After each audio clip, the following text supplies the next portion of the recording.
Patrik Laine has been cleared and he is ready to come back. Teams have been given permission to speak to his agent to try to work out a contract deal, not a contract, excuse me, a trade, because he's got 2 years left on his deal with the Columbus Blue Jackets, but they'll obviously want to speak to him first.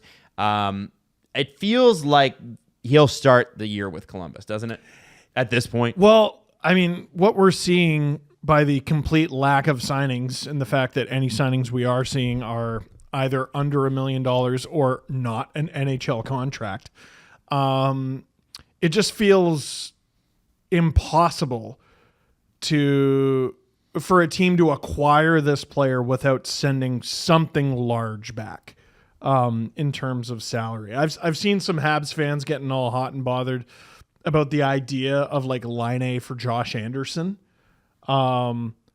I think if Josh Anderson has any say, he would probably block a trade back to Columbus. And he probably does have say. I don't know. Bergevin handed those out like candy. Well, and I mean, he had a 7-year deal, right? Like maybe the no trade is his bloody contract.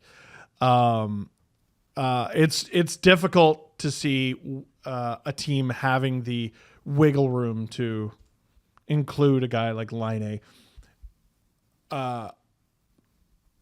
in a way that makes any sense. Like, could teams do it? Yeah, there are teams with space. Mm-hmm. But I think there's a lot of internal budgets. And, you also... Like, you look at a team like the Ducks, it's like, well, the Ducks could. Yeah, but they're not winning, so they have an internal budget. Well, and you also just... Laine's fascinating, and this has been the case since like 2 or 3 years into his career. You have no idea what you're getting, ever. Are you going to get a guy who's going to score no goals this month? Are you going to get a guy who scores 20 goals this month? The answer is often yes.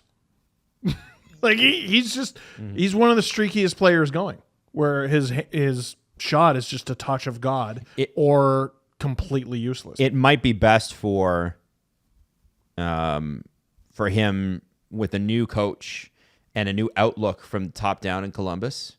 Don Waddell doesn't mess around. I'm a big fan of that guy. Maybe his new team is Columbus.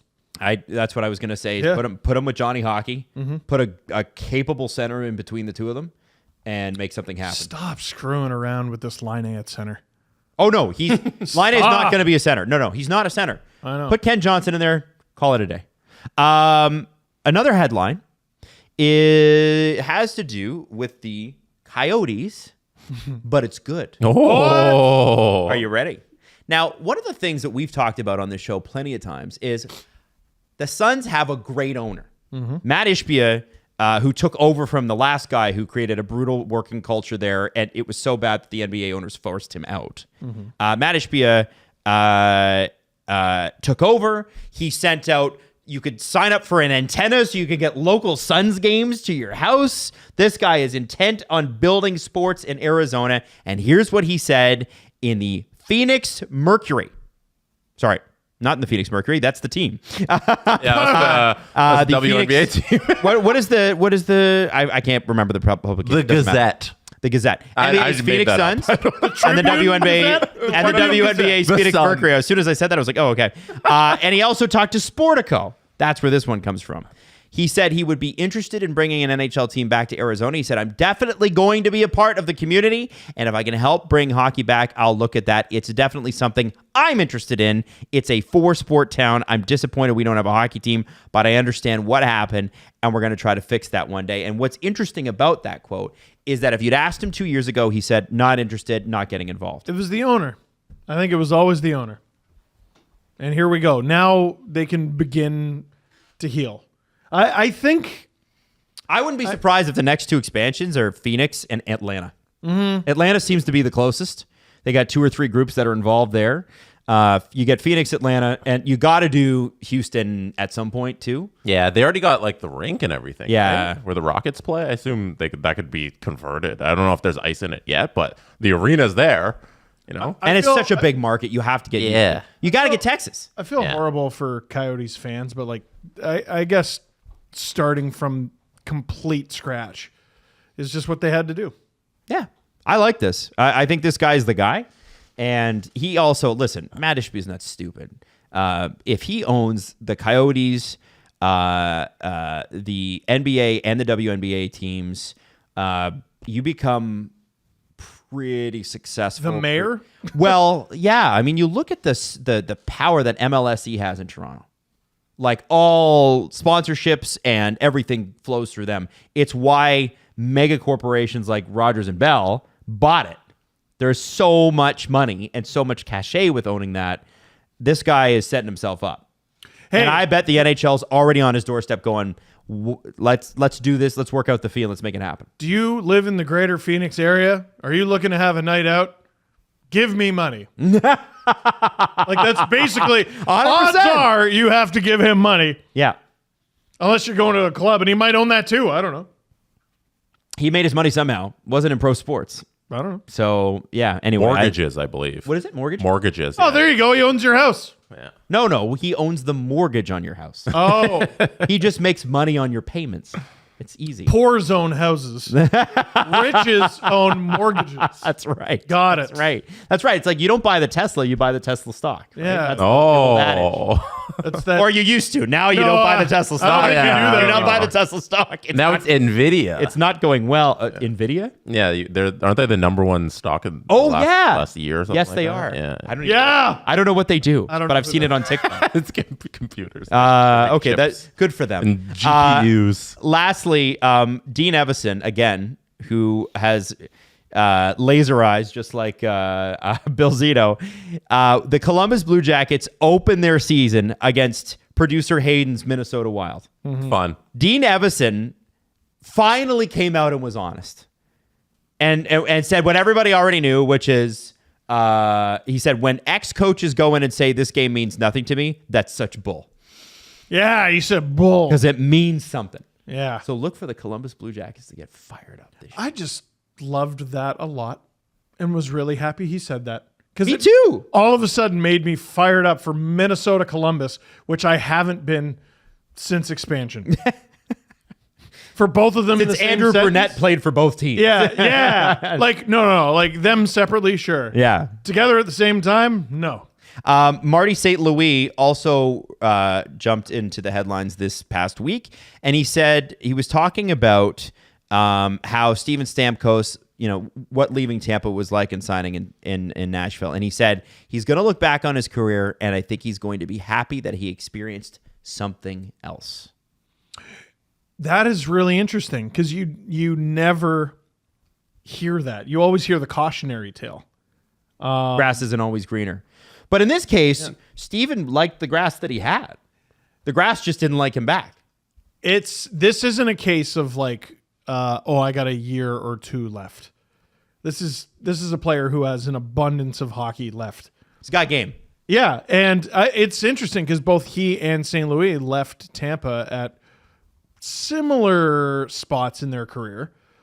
What everyone forgets about St. Louis is he was coming off an Art Ross trophy from the lockout shortened season, then was left off the Canadian Olympic team by his own GM, and asked for a trade, goes to the Rangers, and ends up going to the final. The next year, Tampa went to the final too, by the way. Like both teams did pretty well. People forget that. It's... Can I ask a question? This isn't Alfredson. This isn't Modano. This is a player who had a lot of time left. So I don't blame St. Louis for saying that. I know Brisebois has won a bunch of cups. And I know he was a part of the management group under Steve Yzerman that built those teams. But as a general manager, we said Stan Bowman inherited a Lamborghini with the engine on. So did Julian Brisebois. Oh, sure. Yeah, but he perfected it and made it the champion. He did. And he kept it going. He did. Now, my question with Julian Brisebois is this Stamkos move a real career? Like, there's certain moves that you make as a general manager that make or break your career. Is this decision one of them? No. Not that it would break it, but maybe his time in Tampa comes to an unceremonious end, and then he works somewhere else.